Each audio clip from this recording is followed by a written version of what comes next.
লঙ্কের ডর বাজার নাই লঙ্কের ডর আগে মোরে আশা দিয়া গো বাজার সাজাইলা বাসর আল্লাহ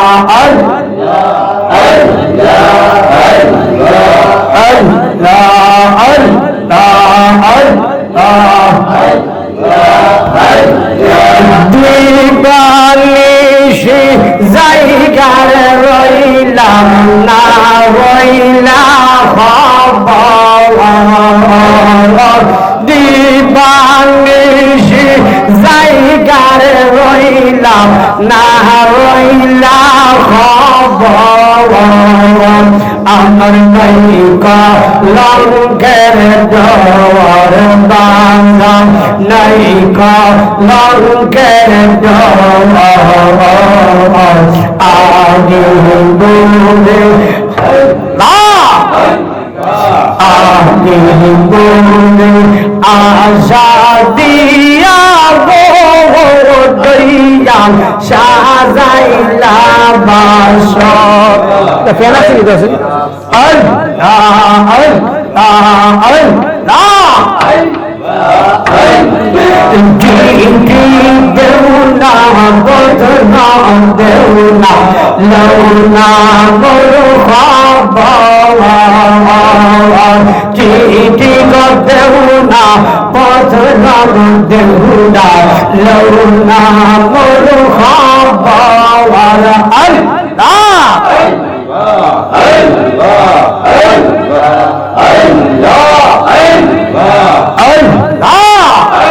আমার জেহরাই ঘর গেলা বই দেশ না আমার জেহরাই ঘর গেলা বই দেশ না আমার নাই কলঙ্কের ডর বাজার নাই কলঙ্কের ডর আগে বলে আশা দিয়া গো বাজার সাজাইলা বাসর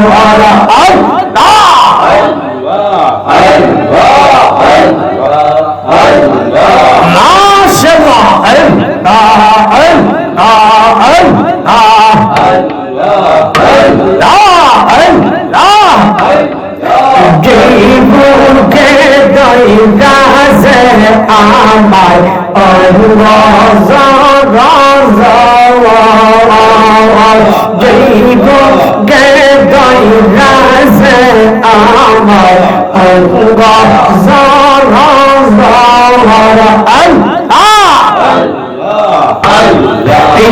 এমন রোগের নাই রে ওষুধ নাই কো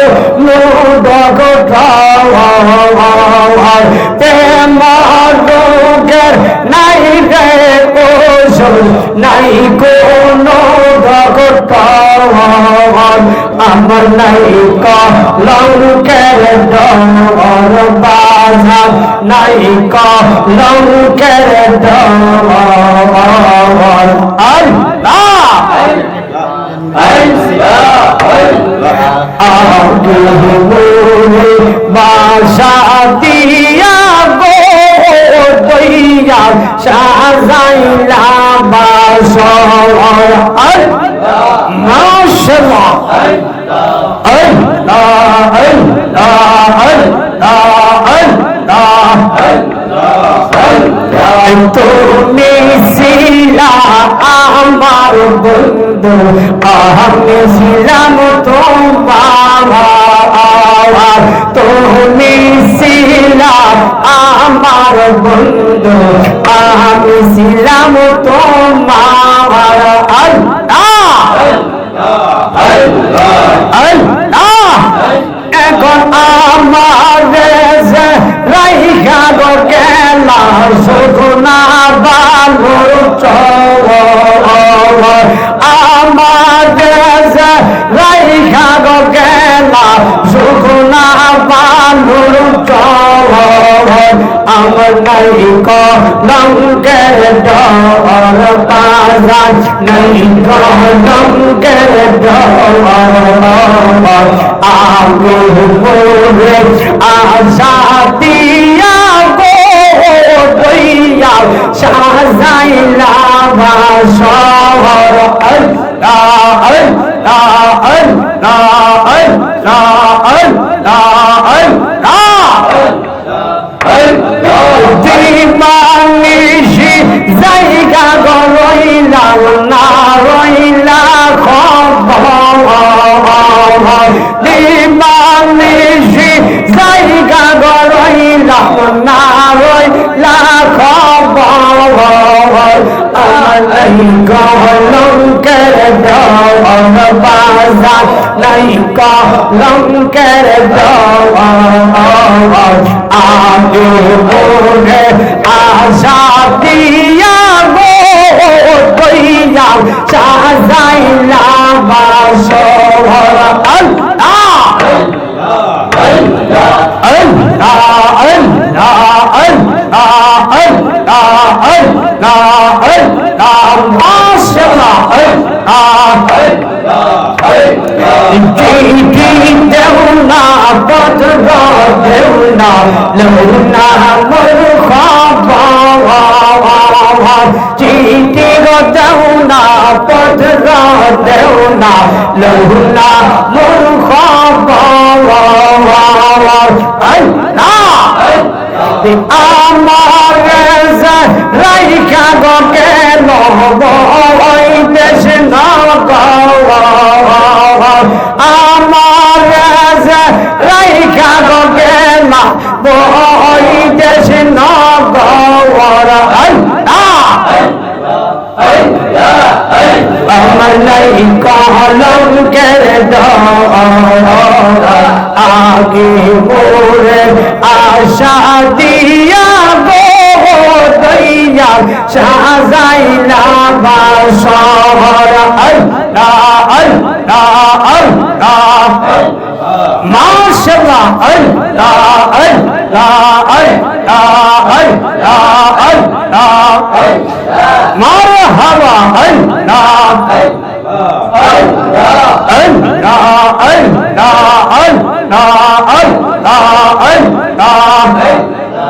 আল্লাহ মুহাম্মাদুর রাসূলুল্লাহ সাল্লাল্লাহু আলাইহি ওয়াসাল্লাম। উপস্থিত লোকসভার সেন্টার কর্তৃক আয়োজিত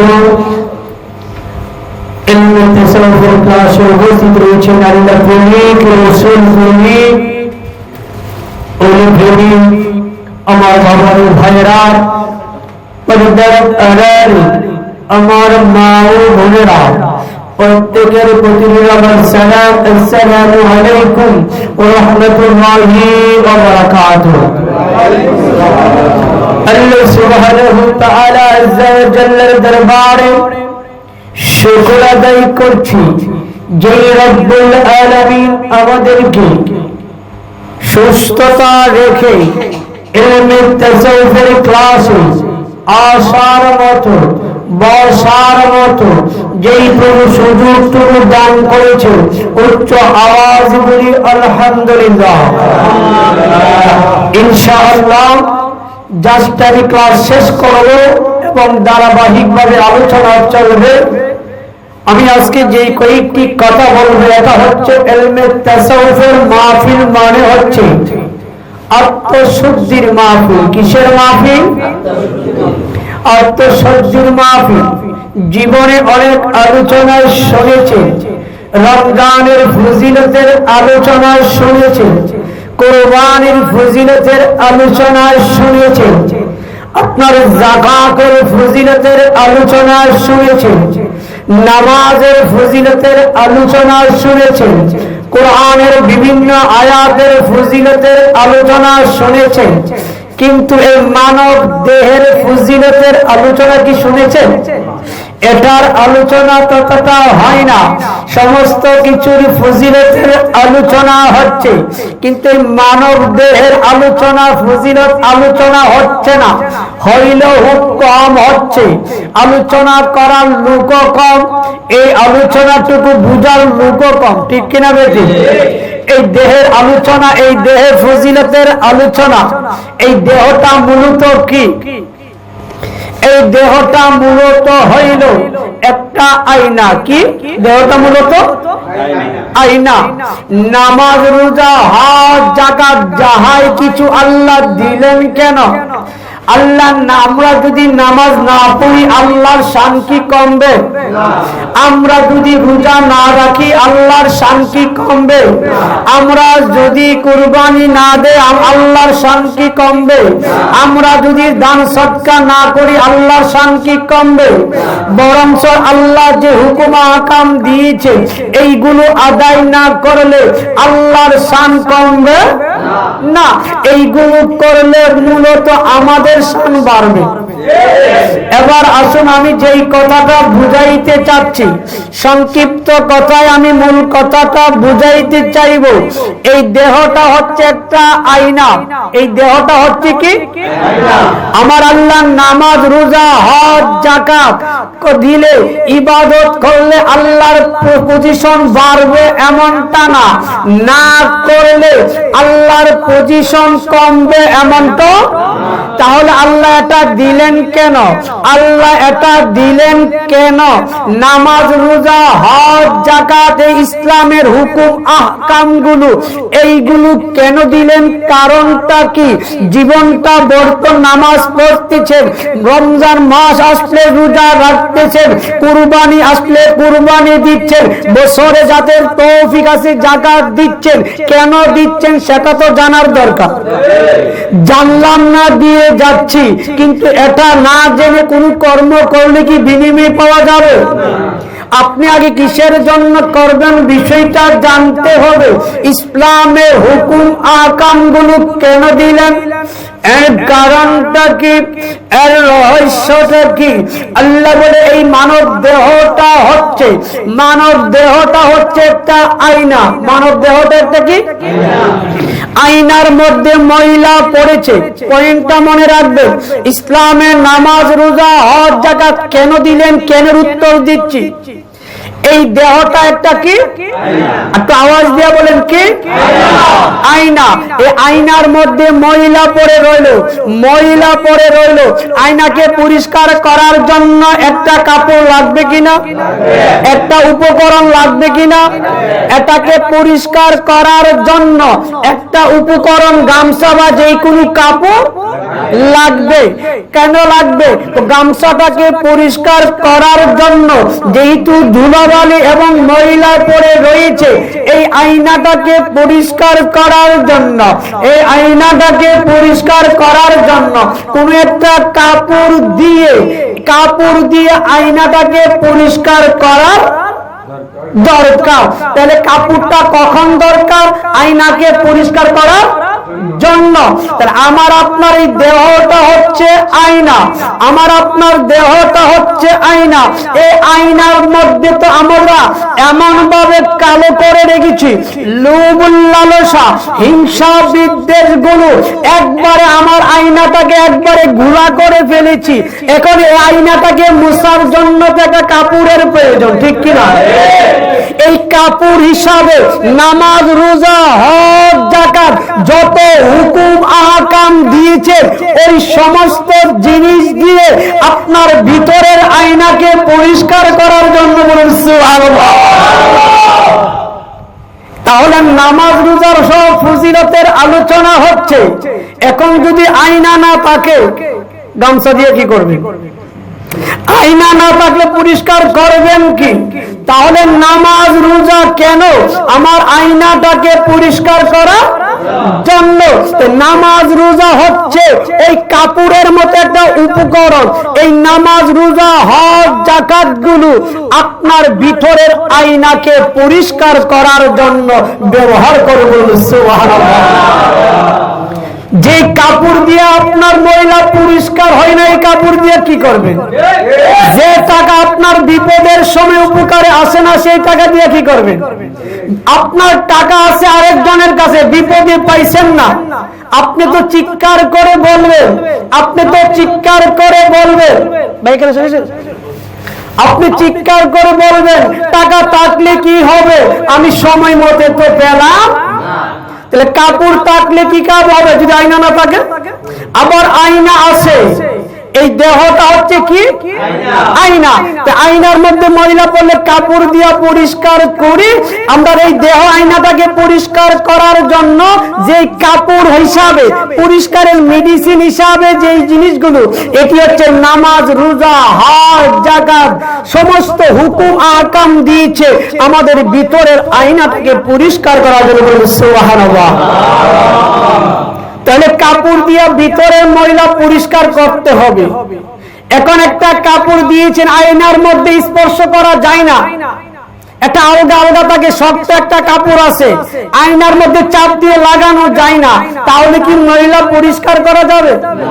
ময়লা পরিষ্কার করা যাবে না। যেই কাপড়টা সফট নরম, এটা দিয়ে কাপড় পরিষ্কার করা যাবে, আয়নার ময়লার পরিষ্কার করা যাবে।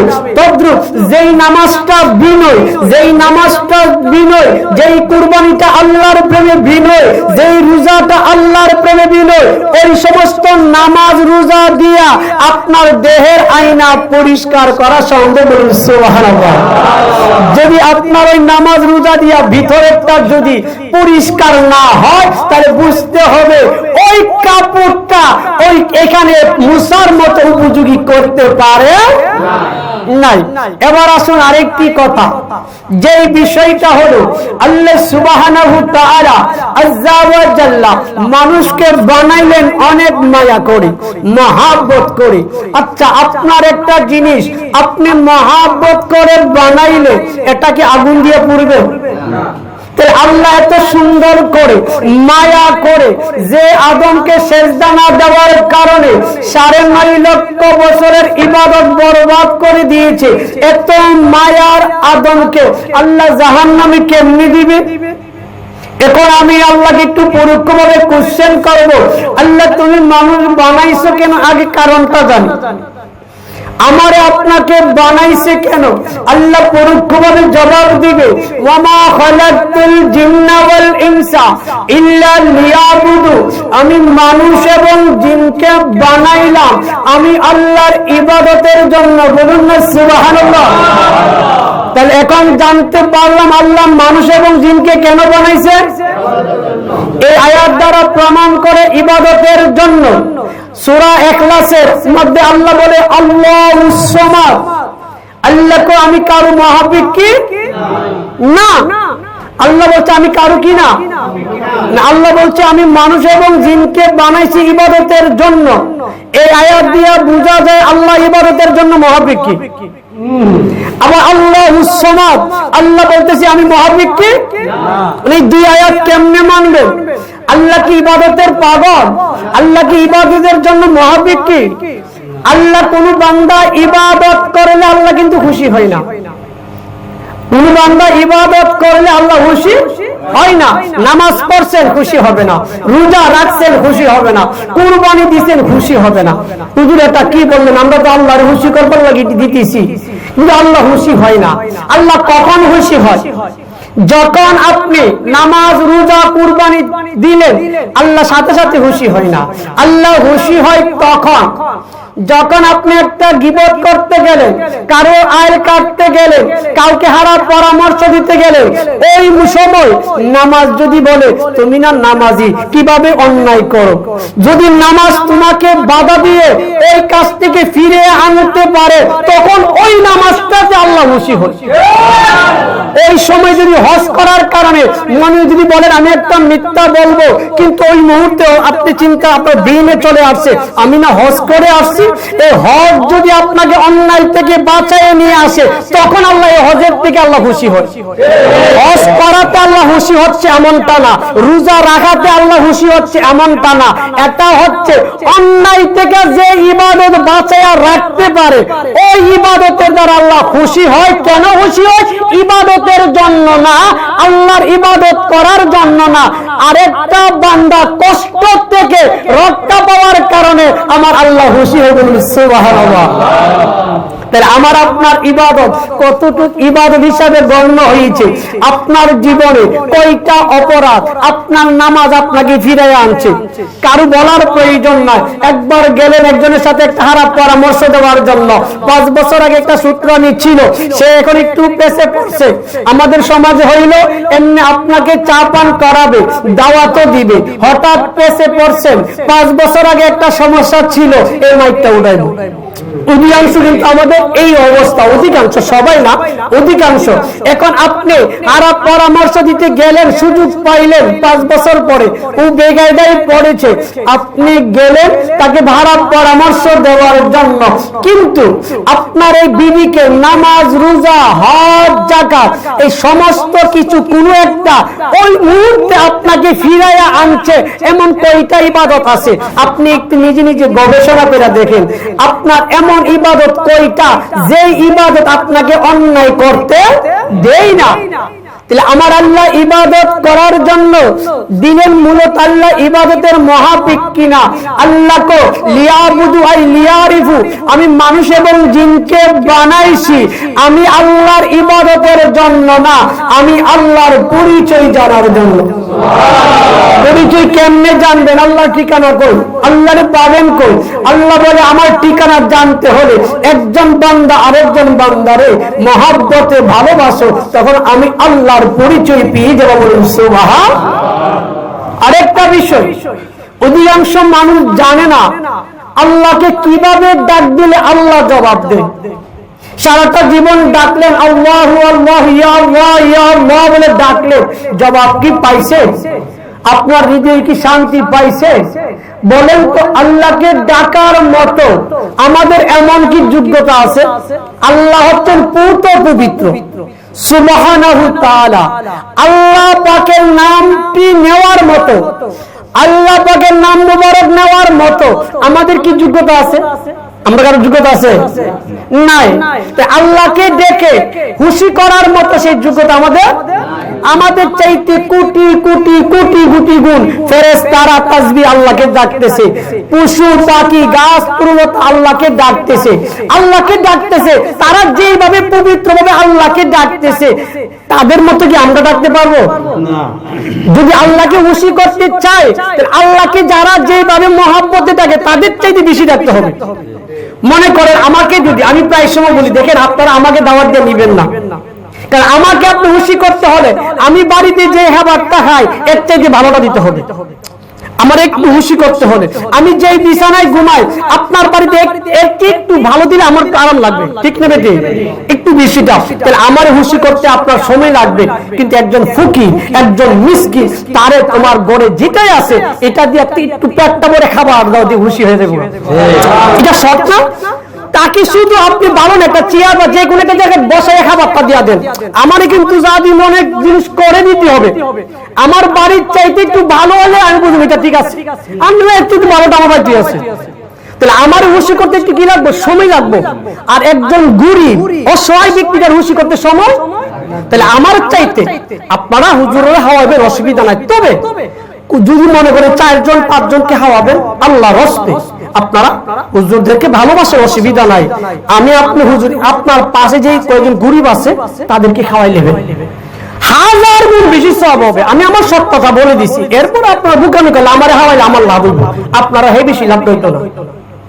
আপনারা এরপরে যদি মনে করেন আমি 5 জন 6 জন কইলাম, একজন হুজুর থাকলো, অসুবিধা নাই। তবে পাশের লোক টিনে যারা অসহায় আছে তাদেরকে খাওয়াইবেন, অতি তাড়াতাড়ি আমার আল্লাহ খুশি হয়ে যাবে। সুবহানাল্লাহ। আমি যেই কথাটা বলতেছিলাম, আল্লাহরে কিভাবে ডাকলে আল্লাহ খুশি হবে, এটা অধিকাংশ মানুষ জানে না। আল্লাহকে ডাকলে আল্লাহ খুশি হবে। কিভাবে, কোন নামে ডাকলে? আমার জানা মতে আল্লাহকে আল্লাহ বলে ডেকে খুশি করাটা, বিশেষ করে আমার ক্ষেত্রে আমি মনে করি আমি অযোগ্য। তবে আল্লাহকে খুশি করার সহজ একটা মাধ্যম আছে। যেমন আমার চাইতে আমি হুজুরে হাওয়াইলে একটু ভালো মানের, একটু নিম্ন মানের, একটু অল্প দামের যদি হাওয়াই খুশি করতে চান, কাকে হাওয়াই দিব? আপনার আশেপাশে যারা গরিব, তুমি সহজ হয়ে গেছে কেন আপনার? আপনি 200 টাকা 150 টাকা খরচ করে খুশি করতে পারতেছেন। তাহলে আমার করলে কিন্তু 1800 টাকা লাগতেছে, তাহলে আপনার টাকার আপনার বেশি, আর ওইটা হলো আপনার কি কম, হইলো আপনি ওনাকে খুশি করতে পারতেছেন। এখন আল্লাহকে খুশি করবেন কেমনে? আল্লাহকে কোন নামে ডাক দিলে খুশি হয়? আল্লাহকে আল্লাহ বলে ডাক দিয়ে খুশি করাটা আমি মনে করি আমরা জবান কি এত পাক না। ঘুম থেকে উঠে আমার যে একটা অবস্থা, আপনি মিথ্যা কথা বলতে না চাইলেও পরিস্থিতি বাধ্য করবো মিথ্যা কথা ফলাইতে। একটা জিনিস আপনি দেখছেন, দেখার পরে বলবো আরে এই সমস্যার মধ্যে হায়ের বিয়ে ছিল, মানে হায়ের বিয়ে সত্য কথাটা বলে গেছে বলবো। সত্য কথাটা বলে কি বলবো? আগে মানুষ মিথ্যা বলতো না, গুনাহ হবে বলে, আর এখন মানুষ সত্য কথা কই না, বলে না, বিপদে বলবো বলে। মানে সত্য কথা বলতে তো বলতে মানে কি, সবাই সত্য কথা পছন্দ করে, কিন্তু সত্য কথা বললে অনেকের ভালো লাগে না। সবাই শুধু সত্য কথা পছন্দ করে, সবাই সত্য কথা পছন্দ করে। আপনি সত্য বলছেন, উর্বি পক্ষ বললে ভালো লাগবে না। এটাই বাস্তবতা, এটাই বাস্তবতা। তাহলে আমি আপনাদেরকে বলতেছি, আল্লাহকে ডাকবেন কোন নামে? যেই নামে ডাক দিলে আল্লাহ খুশি হবে তাড়াতাড়ি, সেটা হচ্ছে আল্লাহকে আল্লাহ বলে ডাক দিয়ে খুশি করা। সেই যোগ্যতা আমাদের নাই বললেই চলে। এখন কোন নামে ডাক দিলে আল্লাহ খুশি হয়? কি করবেন জানেন? আপনার পাশে আপনার একজন চাচা, আপনার একজন ভাই, তার নাম হচ্ছে মনে করেন আব্দুল্লাহ, নাম কি? ওই নামটা প্রেম দিয়ে ডাকবেন। আব্দুল্লাহ কাকা বাড়িতে আছে, বা উনি আপনার যে সম্বন্ধ লাগে, উনাকে প্রেম দিয়ে ডাকবেন। উনাকে যত প্রেম দিয়ে ডাক দিবেন তত আল্লাহর নিকটে পাবেন। আল্লাহকে আল্লাহ বলে ডাক দিয়ে খুশি করার মতো আমাদের যোগ্যতা নাই বললে চলে। তাহলে আল্লাহ যাদেরকে ভালোবাসে, আল্লাহ যাদেরকে মহব্বত করে, আল্লাহ যাদেরকে ভালোবাসে, তাদেরকে প্রেমময় রূপ নিয়ে প্রেম দিয়ে তাদেরকে একটু ডাক দেন, আমার আল্লাহ অতি তাড়াতাড়ি রাজি খুশি হয়ে যাবে। বলুন সুবহানাল্লাহ। আরেকটা বিষয়, তাসাউফের ক্লাসে হচ্ছে কি আত্মশুদ্ধি, এই দেহের ফজিলত, দেহের ফজিলতের উপরে আলোচনা করা। আপনি শর্টকাট ভাবে, তাহলে আল্লাহকে আমরা খুশি করতে হলে আমাদের আশেপাশে যারা আছে, প্রতিবেশী আছে, তাদেরকে সবচাইতে ভালো শব্দ ব্যবহার করে ডাক দিব। বুঝাইতে পারছি? আপনার একজন বড় ভাই না দিলে ভাইজান কেমন আছেন, এই যে একটা ডাক দিচ্ছেন ভাইজান কেমন আছেন, তবে ডাকটা দেওয়ার সময় কোন লোককে ডাক দিবেন? মালিক তোমাকে ডাকার মতো আমার যোগ্যতা নাই, তোমার বান্দা, তোমাকে পাওয়ার লোককে আমি মহাব্বতে আমি আমার এই তোমার বান্দাটাকে ডাক দিচ্ছি, এই খেয়ালে ডাক দিবেন বান্দাকে, খুশি হবে আমার আল্লাহ। বলুন সুবহানাল্লাহ। আমি আল্লাহকে একদিন পরোক্ষভাবে কোশ্চেন করলাম, আল্লাহ তুমি জান্নাত বানাইলা, জাহান্নাম বানাইলা কেন? তুমি এত মায়া করে জান্নাত বানাইয়ে তুমি তো জাহান্নাম বানাইতে পারো না, এত মায়া করে আদম বানাই, তুমি জাহান্নাম বানাইলা কেন? আল্লাহ তো দুইটা বিষয়ের জন্য জান্নাত এবং জাহান্নাম বানাইছি। বলেন সুবহানাল্লাহ। কয়টা বিষয়ের জন্য? দেখেন একটি গুরুত্বপূর্ণ, আমার আপনার জীবনে সবাই এই জীবনে অনেক কুরবানি দিয়েছেন। এই জীবনে 5 ওয়াক্ত নামাজ যদি নাও পড়তে পারেন, কমপক্ষে জুমার নামাজটা পড়ছেন। আপনার জীবনে বেশি দান হয়রাত করতে না পারলেও ফকির মিসকিনকে অল্প কিছু হইলেও চাউল দান করছেন, মাসে 10 টাকা হলে ফকির মিসকিনকে দিছেন, আত্মীয়ের বাড়িতে কমপক্ষে বছরে 1-2 বার হলে কিছু ফল নিয়ে গেছেন। নেওয়ার মধ্যে আপনার ইবাদত আছে কিনা দেখেন। আমার আল্লাহকে আমি বললাম, আল্লাহ জান্নাত জাহান্নাম বানাইলা কেন? আবার আল্লাহ বলে আমি দুইটা কারণে জান্নাত এবং জাহান্নাম বানাইলাম। আল্লাহ এটা কেন বানাইলাম? এখন আপনার কিছু সম্পত্তি আছে, কথাটা সহজে বুঝবেন। আপনার সন্তানরা যদি আপনাকে মায়া করে, বাবাকে সম্মান করে, মাকে ভালোবাসে, কিন্তু আপনি বুঝতে পারছেন আমার সন্তানরা, আমার মেয়েরা এরা পরামর্শ করতেছে আমার সম্পত্তিটি কিভাবে নিবে। আপনি বাবারে ভালোবাসে, কথাটা সত্য, তবে বাবার জন্য না, মা হিসাবে না, বাবার সম্পত্তির জন্য যদি আপনাকে ভালোবাসে, আর এই কথাটা যদি আপনি বুঝতে পারেন আমার সন্তান আমাকে ভালোবাসে না, সম্পত্তির জন্য ভালোবাসে, এই সন্তানের প্রতি আপনার মায়া থাকবে না? কোন যেতে না? সে যতই আমার জন্য খাবার নিয়ে আসতো, আপনি হয়তো মুখ দিয়ে প্রকাশ করলেন না যে ও যে কেন আপেল নিয়ে আসছে, ও অনেক বেশি ফল ফ্রুট নিয়ে আসতেছে, আস্তে আস্তে বাবার সম্পত্তি নেওয়ার জন্য। তার মূল টার্গেটটা কিসের? সম্পত্তি নেওয়ার জন্য। যদি সন্তান মা বাবাকে ভালোবাসে, এই ভালোবাসা দ্বারা মা বাবাকে খুশি হবে? খুশি হবে? এই কথাটা বুঝলে সামনের কথাটা বুঝে ফেলবেন। তাহলে আমার আপনার সন্তান ভালোবাসছে সত্য, আপনার জন্য আপেল নিয়ে আসছে এটাও সত্য, আপনার জন্য আপ্যায়ন করতেছে, আপনাকে মা বলে ডাকছে, বাবা বলে ডাক দিছে সত্য, কিন্তু তাদের ভিতরের রহস্যটা আপনি জানেন। তারা যাহাই কিছু করতেছে তারা আমার সম্পত্তির জন্য। এই ভিতরের কথাটা জানার কারণে যতই ভালোবাসুক না কেন, যতই আপ্যায়ন করুক না কেন, আপনি তাদেরকে মন থেকে ভালোবাসবে, এটা ঠিক না?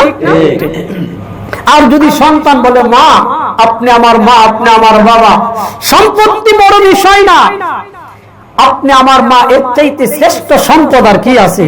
আপনি আমার বাবা, এর চাইতে শ্রেষ্ঠ আর কি সম্পদ আছে? এই কথা মনে করে যদি আপনাকে মা, আপনি যদি রাজি খুশি থাকেন, আপনি বাবা যদি রাজি খুশি থাকেন, তাহলে আমার চলবে। এই লোককে যদি আপনার সন্তান আপনার সুটকি বাতো দেয়, বক্তা বাতো যদি দেয়, আপনি খুশি হবেন না? সে তৌফিক অনুযায়ী এইভাবে যদি সে ডাক্তার যদি বাবাকে বাবা বলে, বাবাকে অন্তর থেকে ভালোবাসে, মাকে মা বলে অন্তর থেকে ভালোবাসে, এই সন্তান যদি তার তৌফিক অনুযায়ী পান্তাভাত দেয়, ওই সন্তানের প্রতি মা বাবার দোয়া থাকবে কিনা? খুশি থাকবে কিনা? এই কথাটা তো বুঝছেন। তাহলে বোঝা গেছে যদি আপনার সম্পত্তির জন্য আপনাকে আদর করে আপনি খুশি হবেন। এবার আসুন আমার আল্লাহকে আমি বলছি, আল্লাহ তুমি জান্নাত বানাইলা, জাহান্নাম বানাইলা কেন? আল্লাহকে দুইটা পরীক্ষা করা জন্য। এক নম্বর হইল আমি জান্নাত বানাইলাম, জাহান্নাম বানাইলাম, আর আমি আল্লাহ এক জায়গায় রইলাম কুদরতি ভাবে। আমি দেখতে চাচ্ছি কোন বান্দাটা জাহান্নামের ভয়ে, কোন বান্দাটা জান্নাতের আশায়। আপনার সন্তান কি আপনাকে মহব্বত করে ভালোবাসে নাকি সম্পদের জন্য? সম্পদের জন্য যদি ভালোবাসে তাহলে আপনি সন্তানের প্রতি খুশি হন না। তদ্রুপ আল্লাহ দেখতে চাচ্ছে আমার কোন বান্দাটা জাহান্নামের ভয়ে, জান্নাতের আশায় ইবাদত করে নাকি আমি মাওলার জন্য ইবাদত করে। আমার পাইলে মা বাবাকে ভালোবাসলে অটোমেটিক আপনার মা বাবার সম্পত্তি তো অটোমেটিকই পাবেন, ঠিক না বেটি? কিন্তু আপনি যদি সম্পদের জন্য ভালোবাসেন, মা বাবা আপনার প্রতি সন্তুষ্টি চাইবে না। আমার আল্লাহ কো বান্দা আমি জাহান্নাম বানাইলাম, জান্নাত বানাইলাম, আমি দেখতে চাচ্ছি কে জাহান্নামের ভয়ে ইবাদত করে, কে জান্নাতের আশায় ইবাদত করে, নাকি আমি মাওলার জন্য করে। আমি মাওলারে পাইলে তো অটোমেটিক তাকে জাহান্নাম স্পর্শ করবে না, আর জান্নাতে তাকে নেওয়ার জন্য পাগল হয়ে যাবে। তবে অধিকাংশ মানুষ, তবে জান্নাতের আশায় ইবাদত করা কিন্তু না জায়েজ না, 100 বার জায়েজ। জাহান্নামের ভয়ে ইবাদত করা জায়েজ, কিন্তু আল্লাহ আপনার প্রতি সে খুশি হবে। আপনার সন্তান যদি আপনার সম্পত্তির লোভেও ভালোবাসে, এরপরে যদি বলে আব্বা আমার ঘরে খাবেন, আপনি যাইবেন, মন থেকে না চাইলেও যাইবেন সামাজিকতা রক্ষার্থে, ঠিক আছে? ঠিক, সন্তানের ঘরে যাবেন, সন্তান আমারে কেন ভালোবাসে জানি, আমার সম্পত্তির লাগি, এই কথাটা জানার পরে তার ঘরে আপনি যাবেন, কিন্তু মন থেকে। তাহলে আল্লাহ যারা প্রাথমিক বুঝে না, যারা মাওলার গুরুত্ব বুঝে না, তাদের জন্য জাহান্নামের ভয় আর জান্নাতের আশা। আপনার সন্তান বুঝে না, তারে বলছেন বাবা তুমি যদি মেট্রিক পাস করো একটা ল্যাপটপ দেব, বলছেন একটা মোবাইল দেব। এখন তার একটা লুক দেখে মেট্রিক পাস করছে, এই লুকের পাস করার পরে সে যে লুক দেখানোর পরও পাস করছে, মা বাবা খুশি। এরপরে যদি আবার টাকা চাই, এটা দিব ওইটা দিব, তোর বাবা কি হয়ে যায়? কষ্ট পায়। কারণ তুমি যখন লেখাপড়ার গুরুত্ব বুঝতো না, তখন তোমারে আমি বলছি ল্যাপটপের কথা। এখন যখন গুরুত্বটা বুঝে গেছো, এখন তোমার ল্যাপটপের প্রয়োজন নাই। তুমি মূল সত্যের লক্ষ্যে, জ্ঞান অর্জনের লক্ষ্যে তুমি কি করো? অধ্যয়ন করো। আল্লাহকে যতক্ষণ তোমরা বুঝো না, তোমাদের জন্য জাহান্নামের ভয় আর জান্নাতের আশা ইবাদত করো। যখন বুঝে ফেলবে তোমাদের জন্য না, তোমরা ইবাদত বন্দেগী করবে আমি আল্লাহকে রাজি খুশির জন্য। এখন আপনার জীবনে কয় ওয়াক্ত নামাজ পড়ছেন মাওলার জন্য? বেশিরভাগ আমরা নামাজ, রোজা, হজ, যাকাত যাহাই করি, সমস্ত ইবাদতের আমাদের টার্গেট জান্নাতে যাওয়া, সমস্ত ইবাদতের টার্গেট জাহান্নাম থেকে মুক্তি পাওয়া। তাহলে এখনো আমরা মাওলার প্রেমে ইবাদত করাটা এটা জায়েজ আছে। তাহলে আমরা এখনো অনেক ক্লাসই পড়ে নিলাম, আজও পর্যন্ত মেট্রিক পাস করার সুযোগ হচ্ছে। এইভাবে জান্নাতের আশায় আর জাহান্নামের ভয়ে ডাকার চেষ্টা করতেছি, কিন্তু আর মাওলার জন্য যে করতে হবে এই কথাটা আমাদের নলেজে আজও কি পৌঁছানো? আপনাদের কোনো দোষ নেই, যারা জানানোর দরকার এই কথাটা জানায় দে। তাহলে আমার আল্লাহ বলে, কোন বান্দাটা জান্নাতের জন্য আর জাহান্নামের ভয় করে নাকি আমি আল্লাহর জন্য করে? যখন কোন বান্দা জাহান্নামের ভয় আর জান্নাতের আশাই করে, তখন আমি আল্লাহ তার প্রতি এতটা খুশি হই না, কারণ আমি আল্লাহকে পাইলে তো অটোমেটিক জান্নাত তার পিছনে পিছনে ঘুরবে। ঠিক মানুষ এই লোকটা এই জান্নাতের জন্য পাগল, তাহাজ্জুদের নামাজ উঠে পড়তেছে, 2 লাখ টাকা দিয়ে কুরবানি দিচ্ছে, 7 লক্ষ টাকা খরচ করে হজ করতেছে, এত জান্নাতের পাগল। আর আমি জান্নাতের মালিকের পাগল নাই। জান্নাতের মালিক আমি মালিকের পাগল নাই। আফসোস, আফসোস। তবে এই কথার আজকে থেকে আমরা যাহাই কিছু করব, সবকিছু মালিকের সন্তুষ্টি লক্ষ্য করব। মালিক তোমাকে ভালোবাসার পরে, তোমাকে পাওয়ার পরে, রাজি খুশি করার পরে, তোমার যেখানে খুশি সেখানে রাখো। মাওলাকে ভালোবাসার পর মাওলা যদি জাহান্নামও রাখে, এটা কি আর জাহান্নাম থাকবো? শেখ ফরিদ আউলিয়া বাবা আমার আল্লাহকে প্রশ্ন করছে একদিন এলহামে, আপনার মুরাকাবা মুশাহাদা হালাতে, আল্লাহ তুমি প্রেমিকদেরকে জাহান্নামে দিবানি? আল্লাহ কো না। আল্লাহ দিত না কি লাগি? আল্লাহ কো প্রেমিকদের ভিতরে আমি মাওলাকে পাওয়ার জন্য জান্নাতে লাগি না, জাহান্নামের বেনে। এটা তো ভয়ে লাভের না, এটা একটা ব্যবসা। শরীয়তের মাকামে ঠিক আছে, শরীয়তের মাকামে 100 বার ঠিক আছে, জাহান্নামের ভয় জান্নাতের আশা 100 বার ঠিক আছে। কেন নিচের ক্লাস বুঝে না? না বলো, না বলো। উনি আল্লাহকে বলছে, শেখ ফরিদ আউলিয়া বাবা, আল্লাহ তুমি কি তোমার প্রেমিকদের কি জাহান্নামে দিবা? আল্লাহ তো একজনকে দিতাম। কেন দিতাম?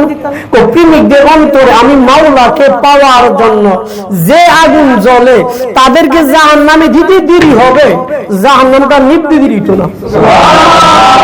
দিতাম না, ইদাম লাগে না, জাহান্নাম নিভতে গেলে জ্বলা যেতাম না। 1 নম্বর হলো আল্লাহকে জান্নাত জাহান্নাম বানাইলাম। প্রথম পর্যায়ে হচ্ছে আমি পরীক্ষা করার জন্য কোন বান্দাটা আমি আল্লাহর জন্য করে না আমি যে সৃষ্টি করছি, সৃষ্টি দিল্লা কি করে, এটা পরীক্ষা করার জন্য বলুন সুবহানাল্লাহ। তাহলে বাংলাদেশে অধিকাংশ ইবাদত পাবেন জাহান্নামের ভয় আর জান্নাতের আশায়। তবে এটা জায়েজ আছে, এটা সর্বনিম্ন ক্লাসে, ছোট ক্লাস, প্লে নার্সারি ক্লাস। তাহলে আজকে থেকে আমরা ইবাদত করবো কিসের জন্য? আপনি মনে মনে আজকে বাসায় গিয়ে ভাববেন, আমার সন্তান যদি আমার সম্পত্তির জন্য ভালোবাসে, আপনার কতটা খারাপ লাগে একটু দেখবেন। তাহলে আপনার যেমন খারাপ লাগে এর চাইতে 1000 গুণ বেশি খারাপ লাগবে না আল্লাহ? আপনার সন্তানরা আপনি কত টাকা সম্পত্তি দিবেন? 2 কানে 3 কানে, বর্তমানে তো কানে 1.5 কানে বেশি দেওয়া যায় না। এতটা সম্পদ নাই বললে চলে। একটু বাড়িটাও ভাবে দেওয়া যেতে পারে না। এটা কয় টাকার মাল? 50 লাখ, এর বেশি হবে? 1 কোটি টাকার সম্পদ সন্তান কি দিয়া যায় এমন পরিবার হবে কি? কম আছে। আপনার দেহ মাথা থেকে পা পর্যন্ত কত কোটি টাকা সম্পদ আছে দেন তো? এই চোখের পাপড়িতে 130টা স্ক্রু আছে, এই 7টা একটা রড যদি দিশি দিক এই 7টা নিচে নেমে যাবে, তো আপনি কথা বলতে পারবেন না, উড়ে কথা বলতে হবে। একটা যদি স্ক্রু আপনার মাথা থেকে পা পর্যন্ত, এত সম্পদ যিনি দিছে, এত সম্পদ যিনি দিছে, চিন্তা করে দেখে ওই আল্লাহ কত শুকর আদায় করার দরকার। আল্লাহকে আমি জান্নাত জাহান্নাম বানাইলাম, শুধু আমি দেখতে চাচ্ছি বান্দা ও বান্দা মানুষ কত বোকা, মানুষ কত বোকা। আল্লাহ তো জান্নাতের আশায় তুই ইবাদত করো, জাহান্নামের ভয়ে ইবাদত করো। বেটা তোরে আমি বানাইছি জান্নাত থেকে শ্রেষ্ঠ কিনা? আমি আপনি নিজেই জান্নাত থেকে শ্রেষ্ঠ যদি হান্নাস মুক্ত হয়। আবার কিছু মানুষ চার পায়া জানোয়ারের চাইতো কি নিকৃষ্ট, আরো হারাম। তাহলে আমারে আপনারে জান্নাত থেকে শ্রেষ্ঠ করেই বানাইছে, আর আমরা এখন জান্নাতের জন্য পাগল হয়ে যাচ্ছি। হ্যাঁ, ইবাদত করব প্রাথমিক পর্যায়ে, কিন্তু আমরা যাহাই কিছু করব মাওলার সন্তুষ্টির জন্য করব, ঠিক কিনা? আল্লাহ বলে দ্বিতীয় কারণ, আমি জান্নাত জাহান্নাম বানাইলাম। জাহান্নামটা বানাইছি কেন? একটা বান্দারও জাহান্নামে নেওয়ার জন্য না। আমি আল্লাহ এত মায়া করে মানুষ বানাইলাম, তারে আবার জাহান্নামে পোড়াবো কেন? আল্লাহ বান্দা আমি জাহান্নাম বানাইছি, দ্বিতীয় কারণ হচ্ছে আমার বান্দারে জান্নাতে নেওয়ার জন্য। আল্লাহ জাহান্নাম বানাইছো জান্নাতে নেওয়ার জন্য, কেমনে? কইটা বোঝার জন্য। এই একটা বেদ, মানুষ ক্লাসের মধ্যে বেদ নেই না? শিক্ষকের কি ছাত্রের সাথে কোন সূত্রামি আছে? বেদটা কেন নেই? অভিভাবক যেই লোককে ছাত্রের বিদ্যালয়ে পাঠাইছে, সরকার আমারে যেই লোককে বেতন দিচ্ছে, তার মূল মকসুদ পূর্ণ করার লক্ষ্যে তাকে যেন গন্তব্যস্থানে পৌঁছানো যায়, সেই লক্ষ্যে বেতের বইয়ে হলেও যেন, এই বেতের বইয়ে হলেও যেন গিয়া পড়াশোনা করে মূল জায়গায় গিয়া পৌঁছতে পারে, এই জন্য ক্লাসে বেত নিয়ে যায়। বলুন ঠিক কিনা? বেত নেওয়া মানে কি আঘাত করার জন্য?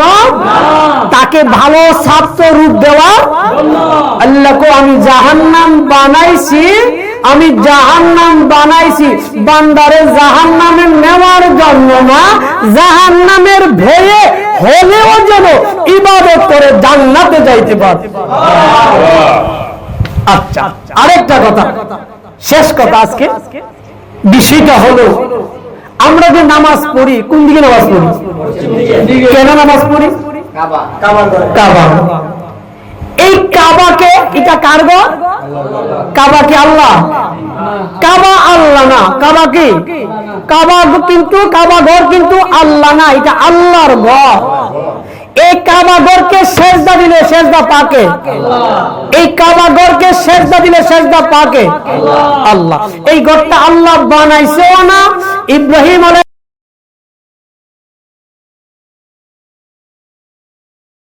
আমার আল্লাহ কাবা ঘরটাকে বানাইছে, এটা আল্লাহ না, এটা আল্লাহর ঘর হিসাবে স্বীকৃতি দেওয়া হয়েছে। এই ঘরে আল্লাহ অবস্থান করে না, এই ঘরে আল্লাহ অবস্থান করে না, এই ঘর আল্লাহ নির্মাণ করে না। এরপরও এই ঘরটাকে আল্লাহর ঘর মনে করে। কার ঘর? এই ঘরটাকে আল্লাহর ঘর মনে করে সেজদা দিলে সেজদা পাকে আল্লাহ। আর এই দেহ কাবাটারে বানাইছে কে? এই দেহ কাবাটাকে বানাইছে কে? এই দেহ কাবা ঘরের মধ্যে থাকে কে? উলির রূহ মিন আমরি রাব্বি, সিদাসুল is the order of my Allah. আপনার আমার ভিতরে রূহ রূপে স্রষ্টা বিরাজমান। وفي أنفسكم أفلا تبصرون من عرف نفسه فقد عرف ربه وهو معكم أينما كنتم। তোমরা যেখানেই থাকো না কেন আমি আল্লাহ তোমাদের সাথে থাকি। এই দেহ কাবাটাকে, দেহ ঘরটারে কে বানাইছে? এই দেহ ঘরটা বানাইছে আল্লাহ। হানায়ে কাবা ঘরটা কে বানাইছে? ইব্রাহিম আলাইহিস সালাম এবং ইসমাঈল আলাইহিস সালাম। বানানোর মধ্যে পার্থক্য। আর এই ঘরটারে স্বয়ং স্রষ্টা বানাইছে, ঠিক না বেটি? এই ঘরে স্রষ্টা রব রূপে কুদরতি ভাবে তাকে থাকেন, এই ঘরে আল্লাহ স্রষ্টা কুদরতি রূপে থাকেন। এখন কাবা ঘরকে আল্লাহর ঘর মনে করে সেজদা দিলে সেজদা পায় আল্লাহ। কিন্তু যেই ঘরটাকে আল্লাহ বানাইছে, এই ঘরকে সেজদা দিলে, এই ঘরকে যদি কেউ আল্লাহ মনে করে না, কেউ যদি আল্লাহর বান্দা মনে করে, এই ঘরটাকে আল্লাহর ঘর মনে করে সেজদা দিলে সেজদা পায় আল্লাহ। আর এই ঘরটাকে যদি আল্লাহর বান্দা মনে করেও আপনি সেজদা দেন, এটা আল্লাহ পাবেন, এটা শিরক। এটা শরীয়তের কি মাসালা, এটা শরীয়তের মাসালা ফায়সালা হচ্ছে এই ঘরটাকে আল্লাহর বান্দা মনে করেও যদি সেজদা দেয়, তাহলে সেজদা আল্লাহ পাবে না, এটা কি হবে? শিরক হবে। এটা শরীয়তের ফায়সালা। এখন এই বিষয়টা নিয়ে ভাবতে হলে আমি আবার সেজদা আদমকে দিবেন, কোন বান্দাকে দিবেন, সেটার পক্ষে বুঝাইতে যাচ্ছি, সেটা না। কিন্তু আল্লাহ বানানোর পরে দেওয়া যাচ্ছে না, আল্লাহ টাকার পরে দেওয়া যাচ্ছে না, কারণটা কি? সেই রহস্যটা বোঝানোর জন্য চাচ্ছি। কারণ এটা আল্লাহ বানাইছে, আল্লাহ তাকে টাকার পরেও এই কাবাকে সেজদা দিলে শিরিক হয়, কিন্তু আল্লাহ পাই না। কিন্তু আদমকে যখন ফেরেশতারা দিয়েছিল তখন আল্লাহ পাইছিল, তখন কে পাইছিল? কিন্তু এখন পাই না কেন? এর কারণটা কি? এই রহস্যগুলো বুঝতে হলে একজন কামেল গুরুর কাছে যাইতে হবে। কেন হারাম হলো, কেন শিরিক হয়, কেন এর রহস্যটা কি? সুতরাং আমার এই কথা দ্বারা কিন্তু আবারও বলছি, মানুষকে সেজদা দেওয়া জায়েজের ফতোয়া দিচ্ছি সেটা না, এটা দেওয়া যাচ্ছে না কেন, এটা শিরিক হয় কেন? স্রষ্টা যেখানে তাকে স্রষ্টা যিনি বানাইছেন, এই গর্রা পর্যন্ত ফেরেশতারা বানাইছে, আর মুখের দুই ইন্দ্রিয় স্রষ্টা করছে। এই জন্য হাদিস শরীফের মধ্যে আসছে, কোন মানুষকে, কোন সন্তানকে কখনো মুখের মধ্যে আঘাত করবে না, নিষেধ। মুখের মধ্যে আঘাত করা কি নিষেধ। এমনকি কোন যেই কাপড় দিয়ে হাত পা মুছেন, সেই কাপড় দিয়ে মুখ মুছাও নিষেধ। যদি মুখ মুছেন তাহলে মুখের উজ্জ্বলতা নষ্ট হয়ে যাবে। সুতরাং আমি যেইটুকু কথাগুলো বলেছি, এক নম্বর আলোচনা বুঝাইতে চাচ্ছি, আমরা সমস্ত ইবাদত বন্দেগী করব কার জন্য? আল্লাহর জন্য। আমরা যাহাই কিছু করব আল্লাহর জন্য। আপনার কর্মে যাবেন কিসের জন্য? দেখেন তো, আপনি 40 বছর ধরে, 20 বছর ধরে কর্ম করতেছেন সংসারের জন্য, আল্লাহর জন্য কোথায় করলেন? আল্লাহর জন্য, সংসারের জন্য যেইভাবে চিন্তা করি রাত্রেবেলা কিভাবে কালকে গেলে টাকা উপার্জনটা হবে, সংসারটা চলবে, আল্লাহকে পাওয়ার জন্য আমি আপনি সময় কতক্ষণ ব্যয় করছি? আল্লাহকে পাওয়ার জন্য, রাজি খুশি করার জন্য কতক্ষণ সময় আপনি ব্যয় করছেন দেখেন তো, পাওয়া যাবে? কিন্তু যেই জন্য আপনি চিন্তা করছেন, সময় ব্যয় করছেন, এই সম্পদ আপনার সাথে যাবে, তবে আবার এই সম্পদ আপনার সাথে যাবে ইবাদত হিসাবে। আপনি কর্মের মধ্যে মাওলার জন্য কই দিন গেছেন, মালিক আমি এখন কর্মে যাচ্ছি, তোমার সন্তুষ্টির জন্য আমার ছেলে মেয়ে দিয়েছো, আমার মা আছে, আমার স্ত্রী আছে, সন্তানাদি আছে, তুমি রিজিকের মালিক, তোমার সন্তুষ্টির জন্য আমি কর্মে যাচ্ছি। এই নিয়তে গেলে এটা আপনার দুনিয়াদারি হবে না, এটা আপনার পরকালমুখী হবে, এটা আল্লাহর জন্য হবে। যতক্ষণ কর্মে থাকবেন ততক্ষণ ইবাদত। তাহলে এই কথা মনে করে আপনার জীবনে কয়দিন কর্মের মধ্যে গেছে? তবে এটা আপনাদের দোষ না, আমরা মেসেজটা আপনাদেরকে দিতে পারি নাই। তাহলে আজকে থেকে আমরা এটা খেয়াল করব, জীবনে যাহাই করব, সকালে বাজার করতে যাবেন, কি করতে যাবেন